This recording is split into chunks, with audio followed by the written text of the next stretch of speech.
But the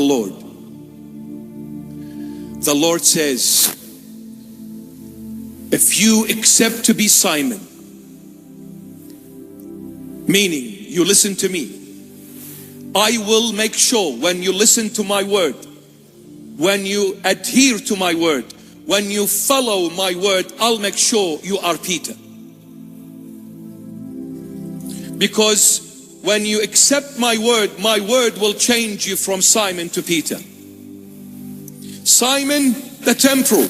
Peter, eternal. Simon, earthly. Peter, heavenly. Simon, flesh, physical. Peter, spiritual. Simon, mortal. Peter, immortal. Simon, from below. Peter, from above. Simon, from earthly parents. Peter, born of his heavenly Father. Forever. Simon, if he remains on earth, he will be nothing but a passing by shadow, and it's a dream. But when you are turned into Peter, you are living the truth. There is no more lies, there is no more dreams. You're living it. You're living it.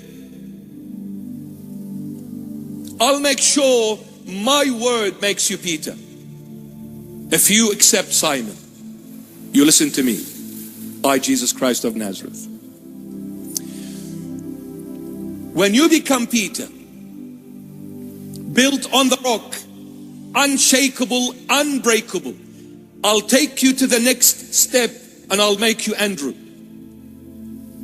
And today, those who are named these names, and if you never knew what your name meant, maybe you'll get a chance to know what your name means today. I'll make you Andrew. Andrew means the serious one. The serious one.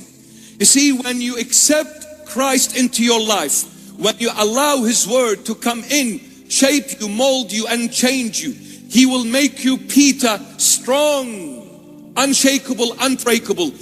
Thereafter, you will be serious in everything you think of. You will be serious in everything you say, and definitely in everything you do. Because whatever you're going to think of and whatever you're going to say and do, it is the Lord who's doing through you. And the Lord is not known to joke. He takes everything seriously. Nothing is a joke. Nothing is just, I felt like saying it. You will be serious, i.e. responsible for the very spirit which God put in this flesh. Why are you trading with this precious pearl? You cannot afford to lose your spirit, because once it's gone, there is no one that can bring it back except God. I am serious.